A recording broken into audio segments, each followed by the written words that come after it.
Welcome everyone, and thank you for tuning in to another episode of Diecast Emporium Military Mondays.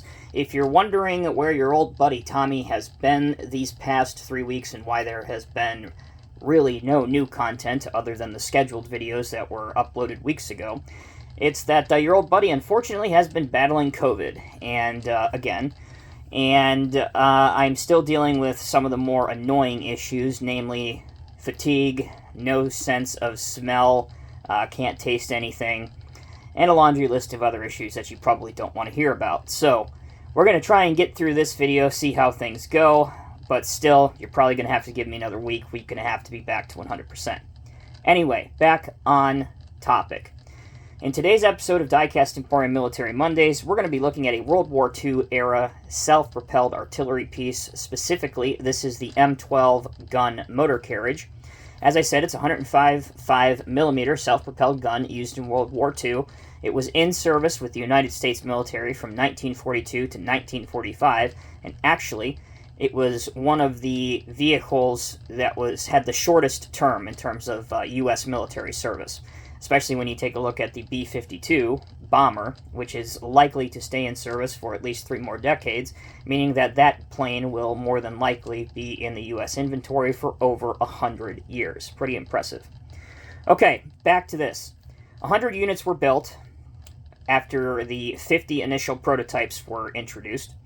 The M12 was built on the chassis of the M3 Grant tank, and I know what you're thinking. If you're looking at the undercarriage of this thing, it doesn't really look like a Grant tank. It looks more like a Sherman, and you are correct. We're going to get there in just a minute.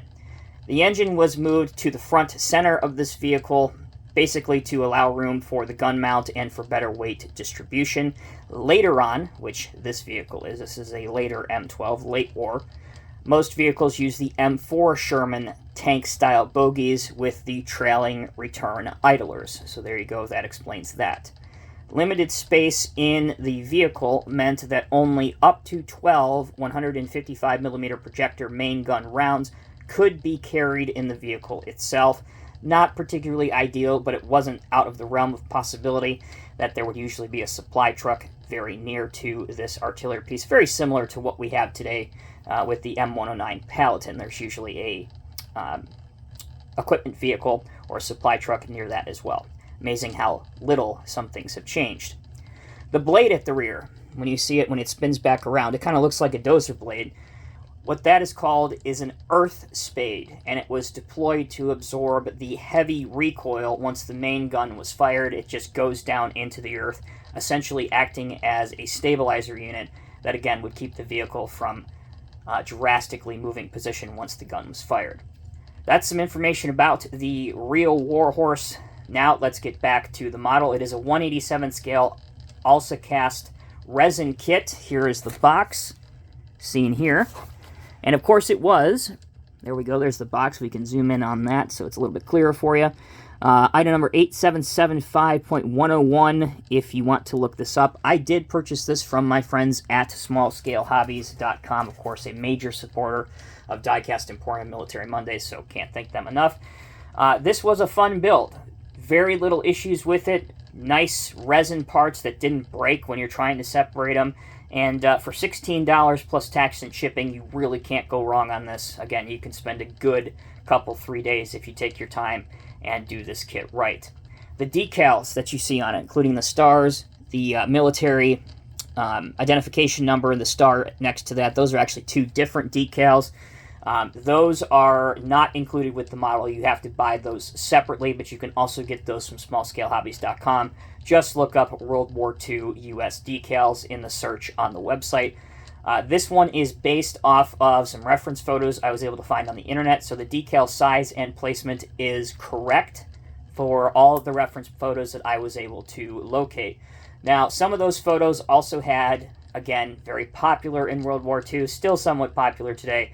A lot of the crew that would accompany these vehicles, they would nickname these and do some art on the side of them. I opted to not do that with this vehicle. You saw it a lot on my Memorial Day Vietnam collection vehicle, because that's when it got really hot and heavy, is when the guys would outfit M113s, for example, with all different types of names that became very famous. Anyway, I tell you that to tell you this. They are available if you want to locate some decals for some accurate names of some famous M12 gun motor carriages that existed in the U.S. military, but I just opted to give mine a more stock look, which I typically like to do. So that will end this week's edition of Diecast Emporium Military Mondays. Thank you all so much for watching. Again, these AlsaCast models, once you build them, they are not really made to be terribly functional. I did not glue the earth spade at the rear, so if I wanted to fold it up, I can glue it folded up, as you can see back here. Or, as you saw during the entire duration of the video, I just had it sitting in the 2 holes at the back to give the vehicle the appearance that it's getting ready to fire. So let me go ahead and do that for you real quick. You can see that here. There are 2 holes that it just slots in. And again, if you wanted to, you could glue it. You can angle the main gun and turn the main gun. I chose, of course, not to glue mine or set mine at a particular angle, but that is all entirely up to the individual collector, whatever you decide you want for your model. Again, thank you all for your patience. Thank you so much for watching. I will be back soon, and hopefully I will have my voice back and a lot more energy, and we can get caught up on a lot of reviews that we need to do. So thanks again for your patience. Thanks for watching. Until next time, take care, be well. I'll see you in the next review.